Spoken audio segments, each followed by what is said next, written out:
En Argentina explotó esto, la verdad es que no sabemos muy bien por qué ni cómo.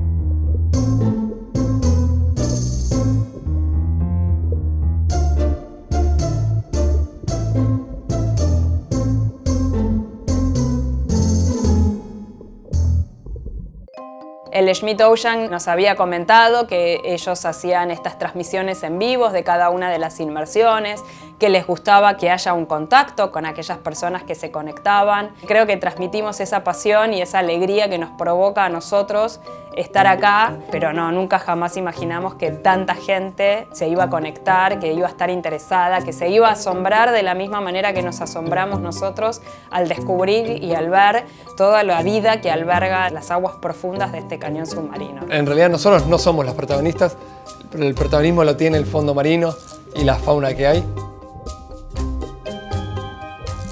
Es una filmación con una calidad increíble que parece que uno estuviera ahí. La verdad que se ve mejor que la ventana de mi casa.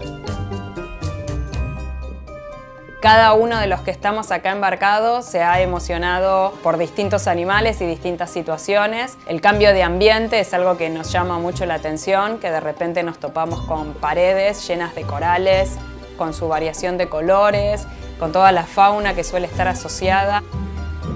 Por otro lado, cambiamos de estación y de repente vemos una composición de organismos y de fauna completamente distinta a la estación previa. Íbamos con el robo avanzando, metros y metros y metros de un fondo blando lleno de estos animales. Es un octocoral, probablemente pertenece al género Antomastus. A él le puse el nombre el campo de las remolachas, porque está lleno.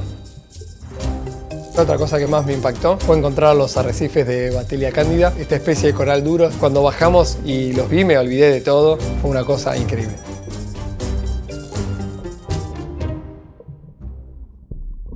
El océano no es un ambiente aislado, que no está conectado con lo que pasa en la superficie o en la tierra. Todo está conectado y es importante entender qué especies habitan, cómo se distribuyen, cómo se asocian, qué rol cumple ese ecosistema.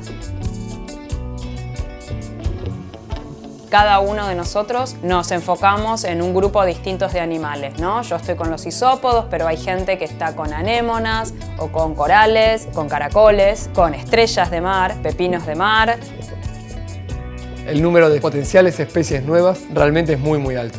Probablemente tengamos más de 30, tal vez 40 especies nuevas. Por supuesto, todo esto lo tenemos que llevar a cada uno de nuestros respectivos laboratorios y mirarlo en detalle y hacerle distintos tipos de estudios y análisis. La cantidad de información y material que recolectamos es tan grande que no me sorprendería que 50, 60, 100 años alguien retome algo del material y sigan publicando.